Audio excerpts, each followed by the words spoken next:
Alright, you bunch of COPPA twats, cut the shit and listen up. This video is not made for kids, but for a general audience, meaning teens, adults, and seniors can also enjoy this video. With that in mind, please enjoy. And mostly bite me.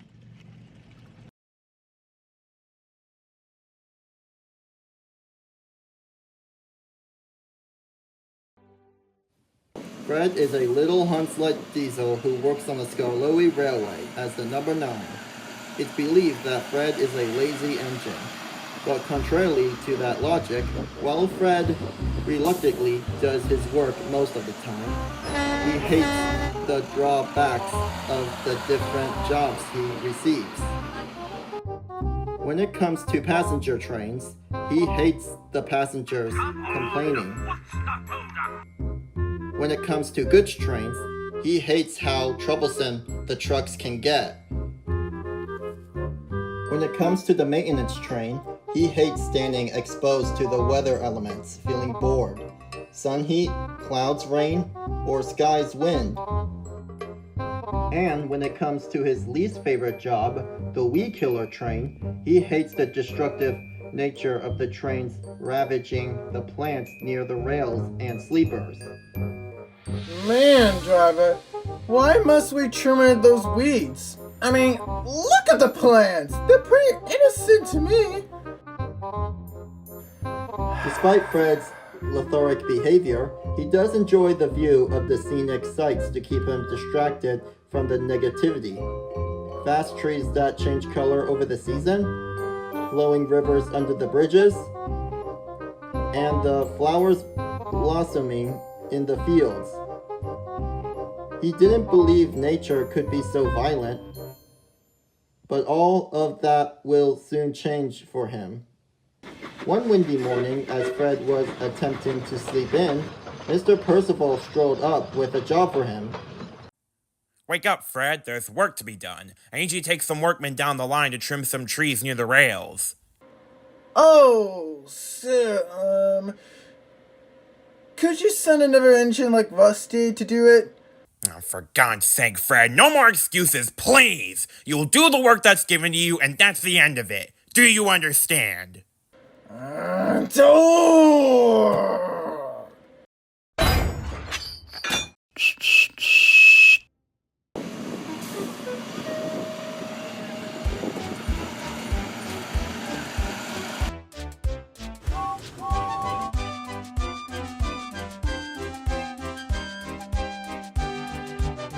don't know why people had to obtrude the limbs for the trees. They're just major plants who stand tall and proud. What's so harmful about them? Well, you wouldn't want to have the branches scratch you or your train. Additionally, you should be careful. Trees are as, if not more powerful than engines. I've learnt that the hard way back in '98.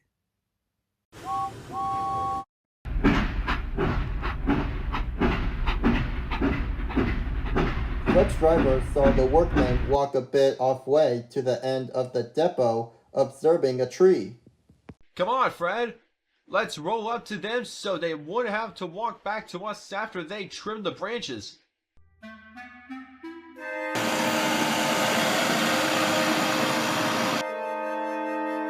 Whoa, whoa, whoa! What are you doing? Well, I thought it'd be nice that you guys wouldn't have to walk back to us when you're done. Well, we appreciate it, but I'm afraid your engine is too close. You need to reverse back before... What's that sound? Look out! Timber!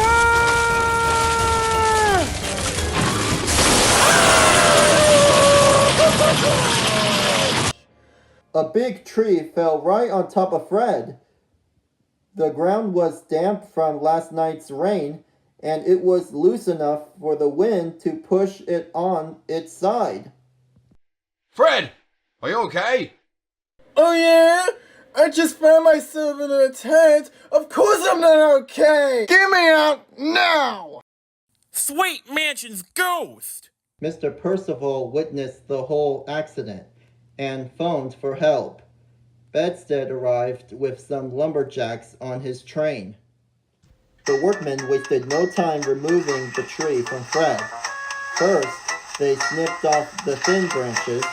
Next, they saw off the thicker branches. Finally, they cut the trunk piece by piece with axes and chainsaws. Once the tree was removed, Bedstead shunted Fred into a shed to be inspected before taking over for him.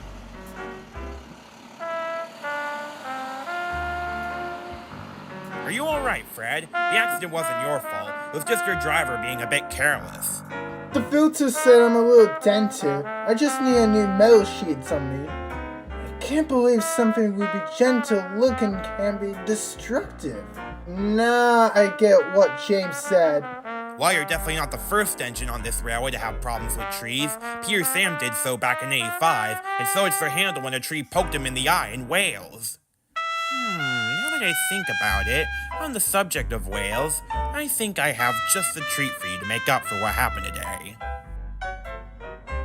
The treat in question was Fred going to the Titlecard Railway with Rusty, Sir Handel, and Duke.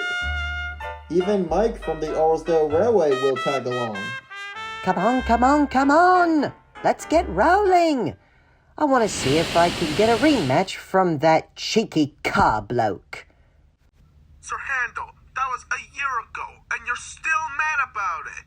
Be grateful you had no issues during the Railway Series weekend at the Titlecard Railway a couple months ago. Wait, you're going for a race scene? Oh, now we're cooking. You hyperactive scallywags, tame yourselves. That would never suit his grace. Duke's right. You lot simmer down. The important thing is to have lots of fun. So Godspeed there and back. And remember to tell the people in Wales about our railway turning 162. Oh, and wish my sister a happy birthday as well for me.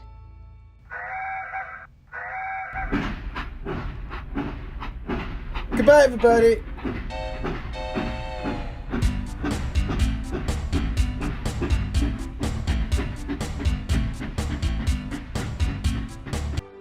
Duncan was cross. A fence near a sheep's field had broke, and now some sheep had strayed onto the line, making his passenger train late. Are you kidding me? It took several minutes, but the flock finally cleared the track, and Duncan continued on. Ugh, stupid four-legged cotton balls.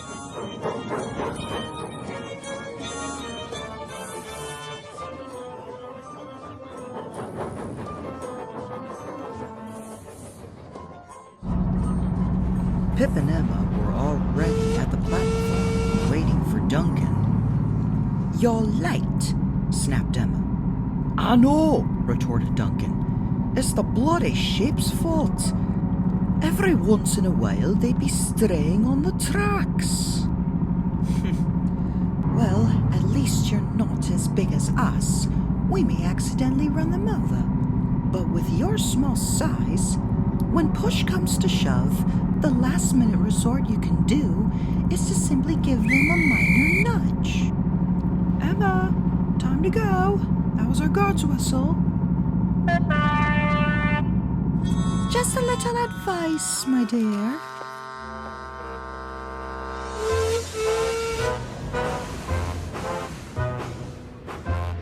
At the sheds, Duncan vented about the day's event with the flock. "I do not see what the use is for those sheep.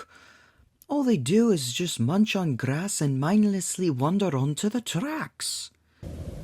"Well, I remember during the Great Railway Show, Rex told me that the wool makes good clothes." "Who cares if their wool is good for clothes? That high-speed train diesel told me that a last-minute resort I could do is give him a slight nudge." "Duncan, you will do no such thing. Even the slightest contact with anything on the line could be quite disastrous." "I should know. My brother had a rough experience with sheep once.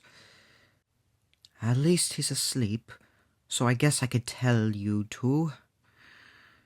It all started back in 1937. It was long ago, quite longer before Sir Handel and Peter Sam came in the picture. The railway was going through some trying times, especially with some recent hires, one of which was Skarloey's driver, named Mr. Lawrence. After a few days of training, he'd gotten used to driving Skarloey, but a certain accident would give his career a complete 180. It all started on a return journey from the lakeside station, when further down the line, a sheep had broken through a fence and was dangerously wandering over the tracks. Mr. Lawrence was unaware of the sheep's presence on the tracks until it was too late.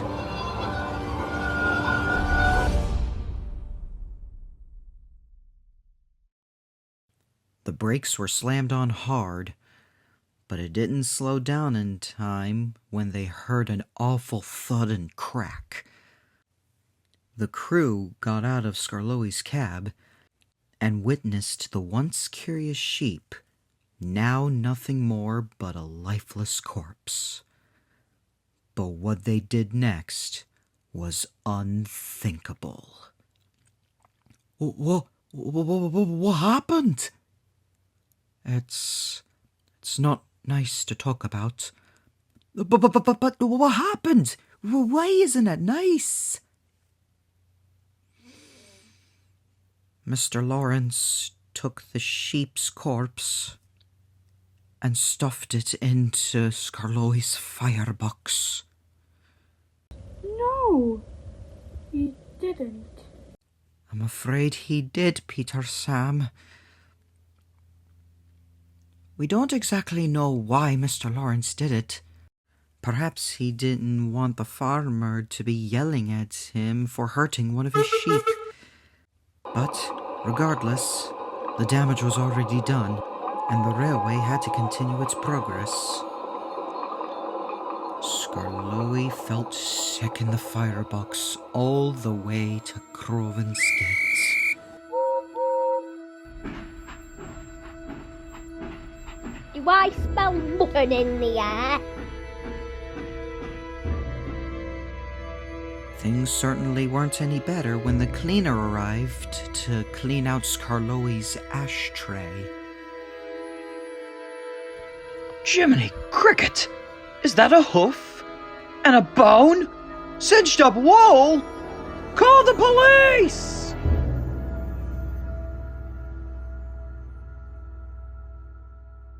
So what happened here?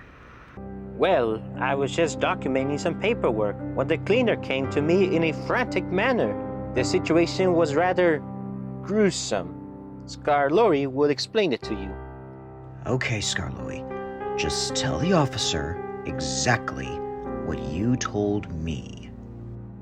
Skarloey took a deep breath and explained the whole situation in a rather shaky voice, leaving everyone aghosted and appalled. A real shame. Mr. Lawrence was only with us for a week, and he pulled this saving face stunt? By Jove, that's unconscionable. Does that man work tomorrow? Unfortunately, no. But I do know he'll be out on market for tomorrow. He loves market day. Then it's settled. We'll set up an ambush tomorrow. Skarloey, I'm so sorry you had to witness that. You just try to get some rest as well as taking a day off tomorrow. Reneus will have to do double shifts. Again. Yes, sir. Anything for my brother. Don't worry, Skarloey. We'll get you out of this, Razzie, and we will bring that man to justice. I promise. So that's what they did. The next day, Reneus dropped off Mr. Lawrence at his request stop near Glennock on Market Day, and met up with him again at the Glennock station, where the ambush was set in place. Mr. Lawrence was approaching the platform when an apple stand caught his eye. Good day, sir. How may I help you? Oh, hey there. An apple stand, I see. I think I'll take an apple crisp a la mode, please. Ah, nice choice. You'll have a woolly good time with it. What? Nothing. I'll just place this order as to go. To jail! Move it, lad! With swift action, Mr. Lawrence was apprehended and placed under arrest. Mr. Lawrence, you're under arrest for animal cruelty and tampering with evidence. No, please, it was an accident. You snitching engine, I'll kick you.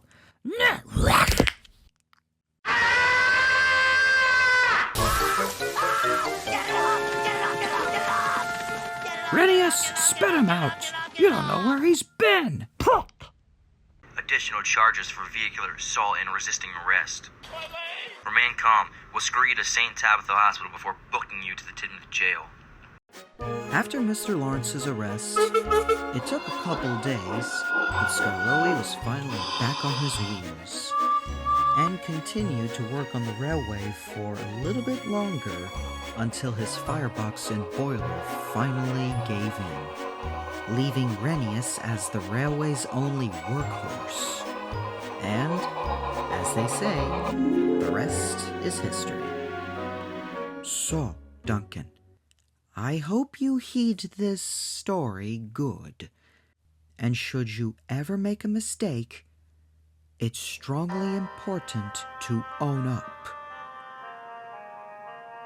Duncan was left with a lot to think about. And ever since that night, despite still being upset with sheep being strayed onto the line, he always made sure that his crew would shoo off the animals in a calm, subtle manner, rather than taking drastic measures and having to save face. The island of Sodor has a lot of interesting products, one of which is beer. At Kronk Station, there's a malters where engines deliver the malt from the malters in malt wagons and take it to Thomas's branch line. It's there where an engine from Thomas's branch line transfers the malt the rest of the way to a brewery at Farquhar, where the beer is made and gets transported to places on the island or other foreign countries. This beer is heading to the Skarloey Railway for the Skarloey Railway's annual beer festival in celebration of their railway turning 160. Golly, this year is just a smother dashboard of anniversaries. Railway 200, 80 years of railway series, 70 years of our stories being introduced, and 160 years since our railway was in operation. Oh, don't forget, Peter Sam. This year is Renius and Dolgok's 160th birthday. Bizarre to believe that they're as old as the railway. How can I forget our gallant engine that saved the railway? You're the best engine with barely any trouble, except from the struggle with the Stegosaurus skeleton and the roller coaster incident. Well, there were a couple of other instances where I was in a razzie, eh? Aside from my wheelbase being long, resulting in a difficult start of moving, much like my brother's bucking bronco incident, I too was a bit of a rough rider. You, Renius, you were a rough rider too? Wow. Oh yes, they nicknamed me Jittering Jennings. It all started some point after I rescued my brother Skarloey from a landslide. The men were cleaning him up. Find my eye. I couldn't help but chuckle at the scene, but I chuckled so much that I slightly shifted a bit. At first I wasn't too worried, until I first took the empty train to the quarry. Next to Renius Station was a water tower that collects water from a running stream. The water enters at the back of Renius, but because of his jittering, he slightly shifted away from the rails where the hose can't reach him. Well, fiddlesticks. The water is not reaching your cup. Well, just have to fetch water from the lakeside. So was done. Renius's crew grabbed a bucket, filled it up with water multiple times, and poured it into his well tanks. It took up a lot of time as well, and Renius was quite late with his slate train back to Croven's Gate. Renius, you're late. Oh, my apologies, sir. We just ran low on water. Technically speaking, Renius was telling the truth, but he didn't want to expose his jittering problems to Mr. Mack, the controller at the time. The next day, Renius had to take a passenger train, but still, his jittering problems have gone from bad to worse. He shook and swung along the rails, side to side.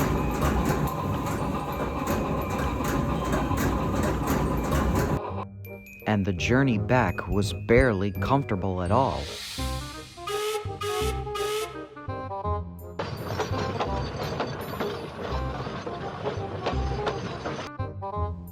Renius, we've had complaints from passengers who rode in Agnes and the guard from Beatrice saying that they had a rough ride. What happened? Right. Well, the rails were a bit rough. Yes. You know how those Sun Kings are, putting us railway engines into a bad fettle, eh? Skarloey was quite puzzled. The rails were smooth when he rode on them. When Mr. Mack left, Skarloey wanted to speak to Renius. Yes, is everything all right? Oh, I'm fine, Skarloey. I'm fine. Yes. Are you sure? If something's wrong, you can always say it to me. Would you really help me, Skarloey? Or is your egotistical enthusiasm going to poke fun of me? Skarloey felt hurt.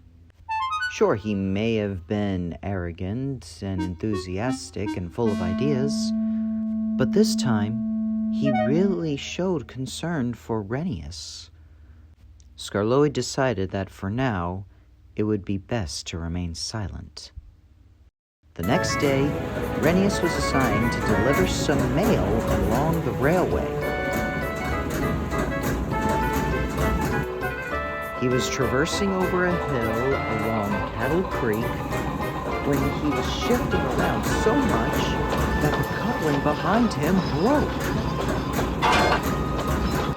My gosh, Renius, you lost the mail wagon. Skarloey was just about to depart Croven's Gate with a passenger train when suddenly... Look out! Splintered wood, letters, and parcels fluttered and flung everywhere. Poor Skarloey. Oh, das was the Max Waterbell. Skarloey! Skarloey! Are you alright? Renius Fletcher. Okay, running late with the slate train, passengers having a rough ride, now the mail wagon's coupling snapped from you. I demand to know what's going on immediately. Oh, all right, I testify. Something's wrong with me. Every time I roll along the rails, I keep shifting and swinging from side to side. But why haven't you told anyone about your jittering? Because I was worried that Skarloey would poke fun of my imperfections. An engine who's responsible and looking out for his brother, having problems of his own. I don't think I'll ever hear the ending of this teasing. So if you want to tease me, Skarloey, go ahead. But he didn't. Oh, Aeneas, why would I do that? Listen, I know I can be arrogant, a tad stubborn, but I'm still grateful to have a brother who's interested, even after you helped me from that landslide. Skarloey's right, Renias. Right then, I better send a note to Henry Fletcher about this. Skarloey, during your brother's absence, you'll need to work double shifts. Right away, sir. So, arrangements were made, and Skarloey worked double shifts, while Renius was escorted back to Winterhaven to figure out what the problems were, which wasn't too difficult to find. It turned out that Renius's crank pins and springs weren't adjusted properly. So his springs and crank pins were readjusted. And during his maintenance, Renius received a cab too. When he got back to the railway, it was all smooth riding from now on. He even got another chance with the mail wagon. All the parcels were delivered on time with no hassle at all. My goodness! Now that is quite a story. It sure is, Saint Mansion. I learned an important lesson that day. Whenever you got a problem, it must be addressed immediately. Don't just wait around and expect it to go away, because sometimes leaving things unbothered may go from bad to worse, eh? Now then, I better get going. I got a wedding train to pull and deliver to Skarloey Station. And Renius did just that.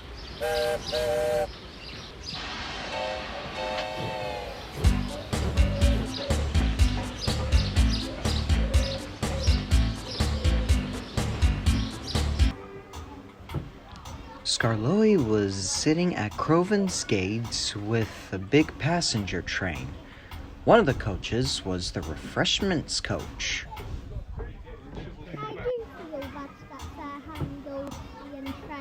I'm missing out on our anniversary. I heard they're paying Wales. Don't fret, Pierce Sam. I'm sure they're doing just fine. Prepare for trouble!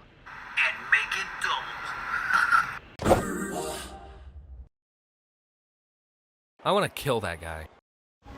Additionally, he's under Duke's suspicion. Well, something special for them when they return. Give them a good run, Skarloey. Absolutely, sir. And with the guard's whistle blown, Skarloey departed from the station. This kind of train was a special kind that runs in celebration of a couple anniversaries. 160 years of the Skarloey Railway in operation, and the 70th anniversary since the first book about their railway was released. And at each station, passengers were dropped off, hopped on board, and drinks and refreshments have been served.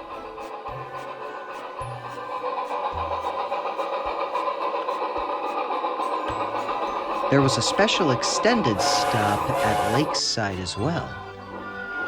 Skarloey sizzled happily in the sun, watching the refreshments lady serve drinks and treats from the coach, and watching the funicular railway go up and down with its cable cars. As he simmered, he heard a whistle. It was Renius, squealing his way into the station with a train of slate. Oh, Skarloey, I'm in a bit of a razzie, eh? Aeneas, is everything alright? I just picked up some slate from the Blue Mountain Quarry. They are needed to be turned into platters for a restaurant. But something's wrong with my wheels. They're squealing along the line. Well, the health inspector always comes first. Have your crew inspect you. But I got to take this train of slate to the village town. Can I take them? My final stop is back in Clovis Gate. I could drop them here. Well, if you're sure you could handle it. The crews agreed, and Renius coupled the slate train up behind Skarloey's coaches. The guard's whistle was blown, and the mixed train was off. First Skarloey, then the coaches, and the slate train.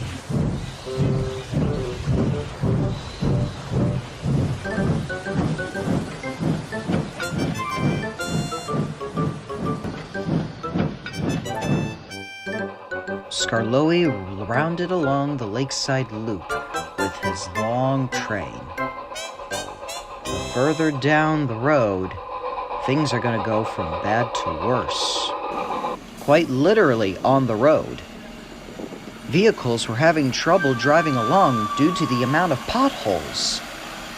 Suddenly, an Uber driver was heading straight towards a pothole that cracked upwards, forming a ramp. Holy smoke, hold on. Nothing beats a Jet2 holiday. And right now, you can save £50 per person. That's £200 off for a family of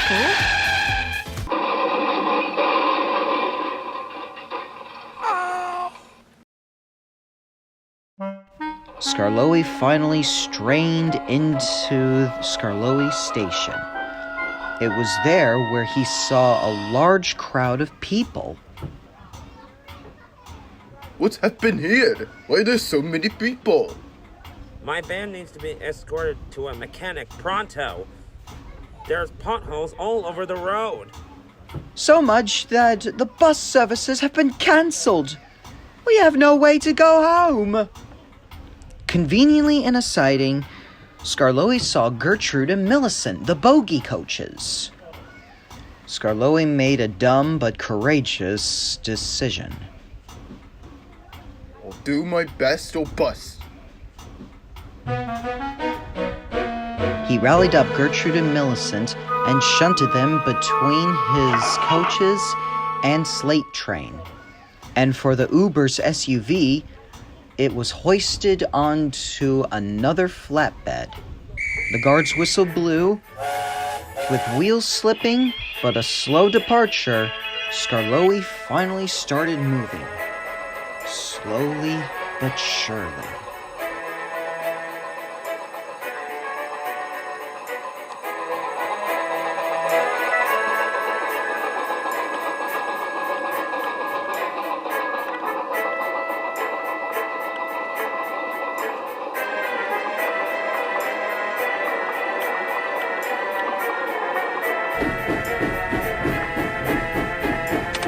His driver began to notice that Skarloey was straining. At Renius Station, he slammed on the brakes and tapped at his water gauge. You need water, old boy. I'm fine. I just needed water and then continue on. Don't wear yourself out, lad. I kinda doubt you'll make it at this point. It's no use. We'll just need to get some help. But help already arrived sooner than expected. They heard Renius's whistle again. Wheels squealing free, along with Beatrice. Renius, are you okay? I sure am. Turns out that my axles needed some lubrication. I feel better now. Now let's get to work with these trains. You take the passengers, and I'll handle the goods. The train was divided, and they started up again, heading all the way back to Croven's Gate.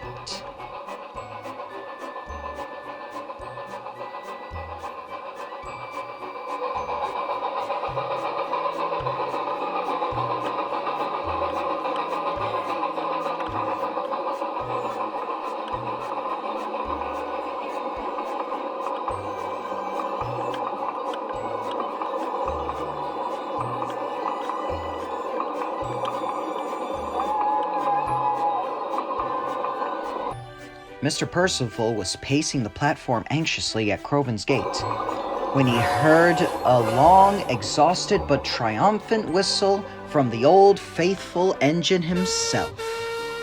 Skarloey, you're back! Thank heavens you're alright. We've got quite the locomotive crisis from the cancellation of the bus services, but I'm glad all worked out. Later on, after the passengers boarded on the mainline train, his gallant old brother parked alongside him. Hello, Skarloey. I hope you're doing okay. Much better now with your help. Anything for my dear brother. What a pair of anniversary runs. I believe this year was probably our best one yet. All thanks to having each other's backs. Happy anniversaries. Happy anniversary, dear brother.